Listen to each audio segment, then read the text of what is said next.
On today's episode of the show, I'm excited to be joined by a colleague of mine at Wilfrid Laurier and a guy that is doing some great things in terms of developing young athletes in the Tri-City area. We've had him on before to talk D-line, but we're going to be talking more specifically for an athlete's focus today on for guys, especially as you get back into training post-COVID. When you look at warming up and preparing for a skill development type session or a practice, what should you be doing? And excited to have Charlie Taggart from Elite Fundamentals training to talk about that. So thanks for coming on, Coach Taggart, and excited to hear what you got for us today. Yeah, really excited to be on the show again. First thing, so like what Elite Fundamentals training is it's basically small group or one-on-one training where I work with football players of all levels and all positions and help them prepare to just excel at where they're at. So I've worked with guys in the pros, like a variety of positions, everything from running back, O-line, D-line, high school players from across Southern Ontario, and different university players as well, guys from McMaster, Guelph, and Laurier. So what we're focusing on today is warming up in a way that allows you to attack your session or your practice with the maximum amount of effort and the least amount of injury, right? So what we want to do with the warm-up is three things specifically. We want to increase the heart rate of the athlete, right? Get their blood pumping so that they're nice and warm and ready to go. We want to mobilize the joints through a variety of movements, and we want to prepare their neural system for high-speed reps.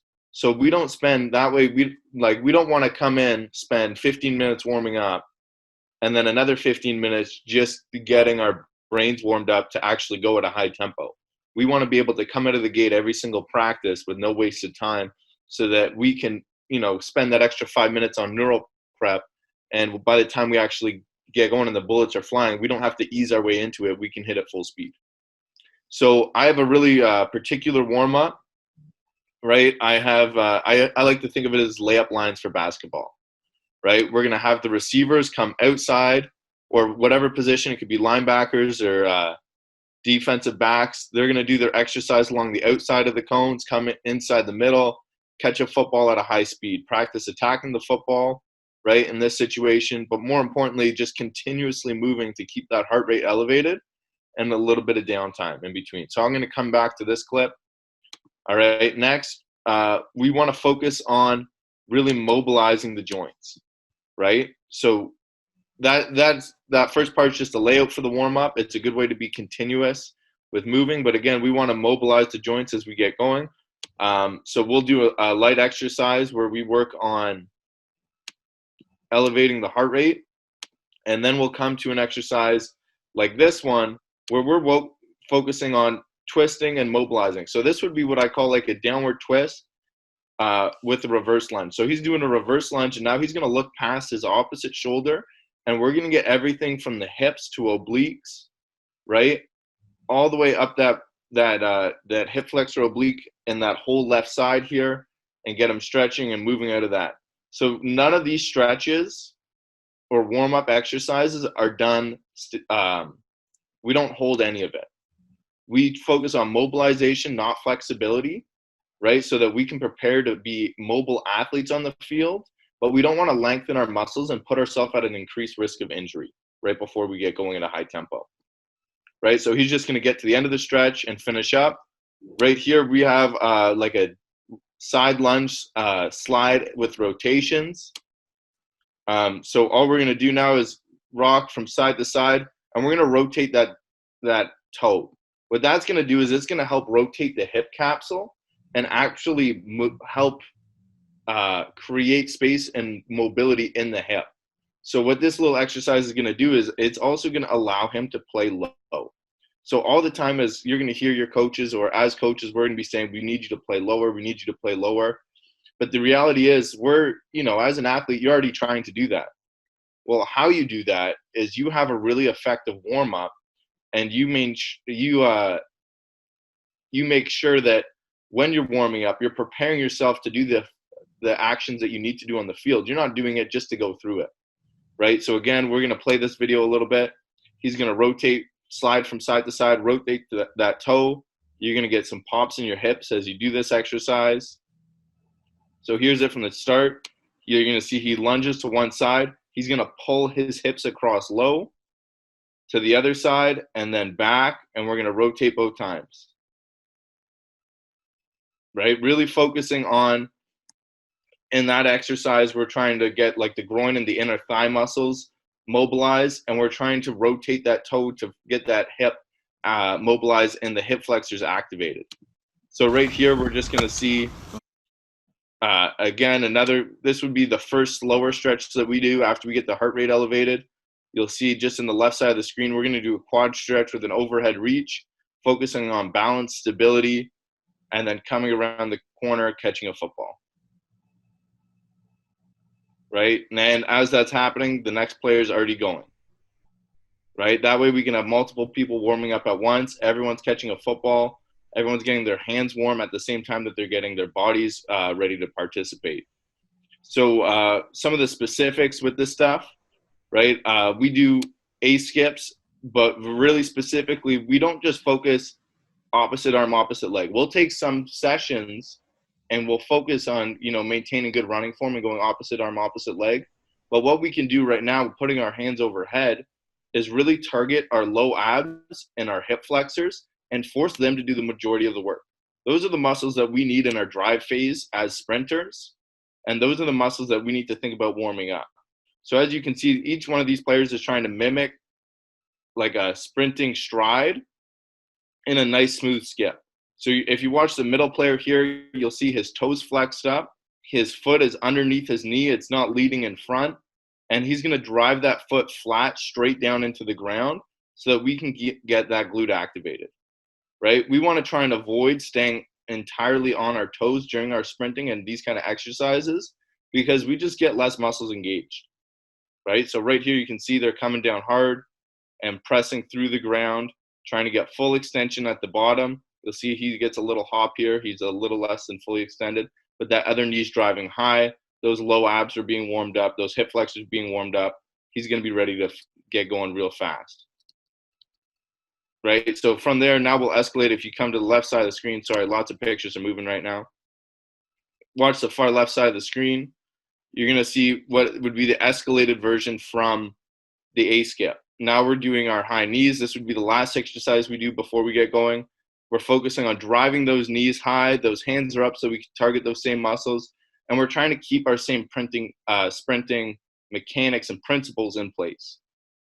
So that as we're going, we get those low abs and hip flexors firing so that by the time we start running, those muscles are fully activated. We don't need to worry about getting into stride again, right? Our guys are ready to sprint right away from doing these exercises. Go.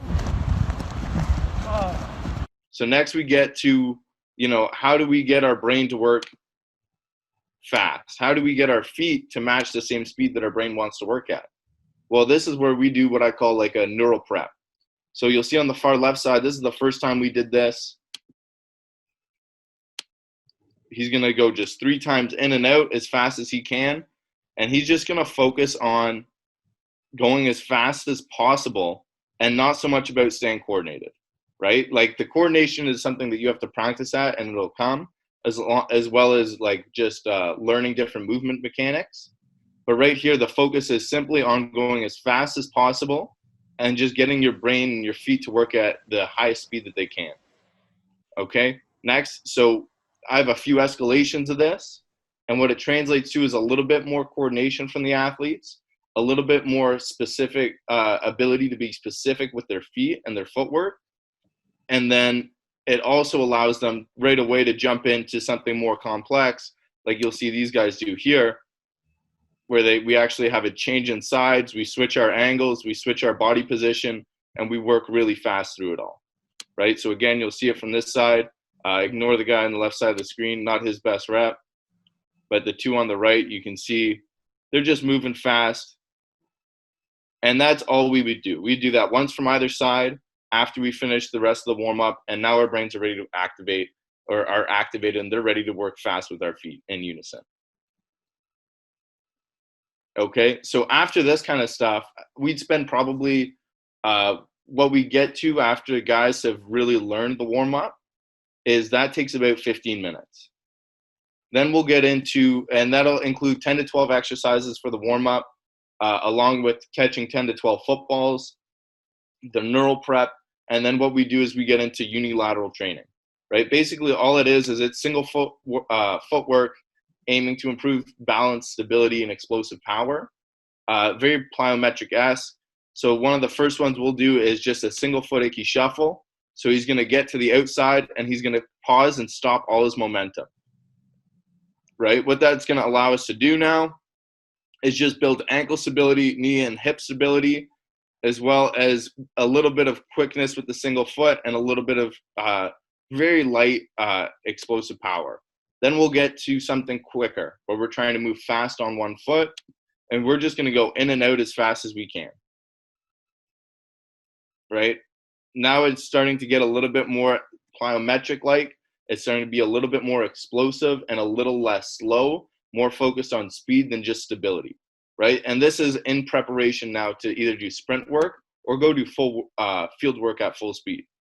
One of the last exercises that we'll do on days where we spend extra time on unilateral training is this one. I don't have a name for it, but we're going to hop sideways through the 4, hop back, and then get to a single hop and knee drive so that we can focus on being explosive athletes.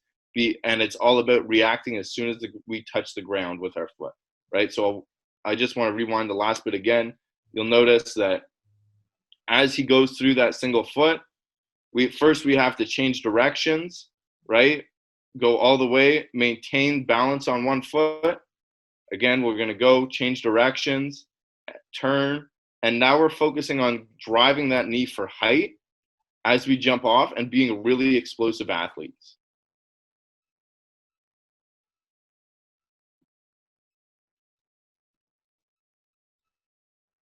All right, so next, and this is probably, in my opinion, one of the most important things that you have to learn as an athlete, and it's something that we have to be prepared for as coaches to teach athletes, and that's how to create and absorb force, right? It's really easy to go full speed. It's really hard to stop at full speed, and it's even harder to do it in a healthy manner over a long period of time. So what we're going to do here is what I call like a power icky shuffle. You'll see Shea Pierre loves this exercise that he does with his pro guys. All it is we're going to do like an icky shuffle and focus on jumping out of the hoop as far as we can, right? What this is going to do is in a short and controlled distance, we're going to create as much force as we can and then get it under control as soon as possible. So we're going to practice on getting that whole foot on the ground, loading our glutes, our quads, our hamstrings, and our calves all simultaneously rather than individually, keeping the pressure in our hips, and then redispersing all that energy back out towards the ladder, right? Coming to control and exploding. We want to kill the momentum and practice generating it again ourselves. So right here, you see the 6 ladder version of this.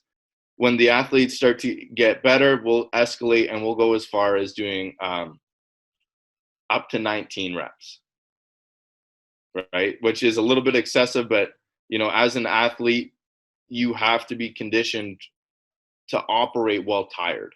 So what we'll do is at the end of this drill, we'll finish with a deep football, and we'll have to mimic catching that football while under duress or tired. As you can see, it's not as easy as it normally would be. So again, just one more time, here's it at full speed. He's intentionally slowing down, practicing killing all his momentum, and then redispersing it. Okay. You have any questions, Jax? I think there's a couple things, and one I think that strikes me is, you know, the efficiency aspect of it, like looking at, you know, the layup lines. You know, that's such a common thing because it's efficient. People keep moving, you keep building that heart rate. You know, you're kind of working your way in, and there's a skill element as well, right? You know, that's something that I was kind of taking a look at, and last year, you know, how teams warm up. Because I think especially in team sports and a sport like football where you might be warming up, you know, 50, 60 at the university level, 90, 100 guys, Yeah. right? Trying to have that, you know, a one size fits all, you know, is probably not the best model. And being able to break into kind of small groups like you have here and execute skills, that guys are going to use, and use that as a skill building opportunity is I think a great piece that I took from that. The other thing is to kind of talk about, so for you, like, what are the common mistakes that you see, whether it's athletes making as they warm up, or just like mistakes or things that you think like a lot of teams could improve in their warm up to keep their guys in a position where they can stay healthy? My biggest thing is like don't stretch your muscles before you warm up. Do stretches and focus on mobility. But once you start holding exercises, think of it like this. Our muscles start here, right? The more we stretch them and the more we lengthen them, the more pulled apart they get. Well, what do we do when we want to run, Jackson? What happens with our muscles? Pull them. You're an HK guy. We contract them, right? So Yeah. we want to get them to a point where they're natural and here, and we can contract. But the second that we lengthen them, we're going to expose the weaker parts of our muscles, and we're going to risk contracting to the point where they tear, right? Especially if we lengthen them too much. Now, there's a time and a place for stretching, and from everything I've learned, it seems to be after a practice or after a physical activity, not beforehand. But I would say that the biggest thing is that I've seen in team sports is, everyone wants to take time stretching, and really you're slowing your heart rate down. Your brain's not preparing to move fast, and you're not spending a lot. You're not in a great focus usually. You're more relaxed, which there's obviously a place for. But when there's a time to tune in, like game day or practice, you have to be able to be mentally checked in. And there's always one thing that I heard from my old trainer when I was at the University of Guelph, Dave Wright, and he always said, if you want to play fast, you have to warm up fast, right? And it sounds so simple, but it makes a lot of sense.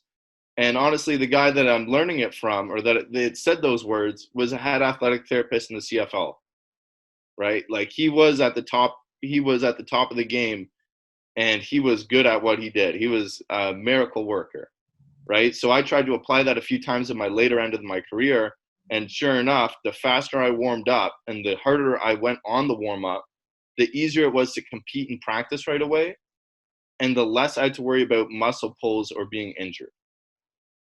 Yeah, I think that's something that, as a coach, part of the reason why we changed our warm-ups with Lions last year, like we went to positional, like small group warm-ups. So our team didn't really warm up together. Yeah. It would be the individual coach, and we had mobility exercises that guys would work in, like some of the lunge stuff and stuff that you're seeing, and movements that we had as well. But basically it was around some indie specific movements. And part of it was, naturally, especially if you think like before a game, like guys' thoughts are all over the place. You know what I mean? It's challenging for them to have their thoughts on something specific. So if you're just kind of lackadaisically warming up, like they're probably not, attentive to what they're doing and where their body is and whether they're putting, the right strain at the right spot at the right time in the stretch, or their high knees are the way you want them to, toe up, all that stuff. So I think that being able to go to a small group style warm up was good for us because there was just more accountability. And it was more, guys felt like it was an exercise, right? Like you really got to view it as like part of the workout. Like you're evaluating the quality of the movement, right? Because at the end of the day, like it's serving a purpose. It's just as important as, the movements you're evaluating later on in the actual workout, right? You're trying to get better at lunges. You know what I mean? You're trying to get better at, your body position in certain movements that are going to help you stay healthy. So, I think that's it's a great perspective. And I think that it's one of those things, and I hear a lot of good coaches say all the time, like if the reason you do something is because that's how you've always done it, you're wrong. And I think that warm up is certainly one of those things. And at the high school level, it's tough, right? You might have, one coach that's a teacher. So there's 50 guys there and you're waiting for your other coaches to get off work, you know what I mean, to get to practice, or, there's a lot of barriers, but the more I think you can work these principles in, the more you find that, it's actually much more manageable. It's going to benefit your athletes. So really appreciate you putting that together for us, and I know it's going to be really helpful for the people watching. Awesome. Thank you for having me again. I really enjoyed it.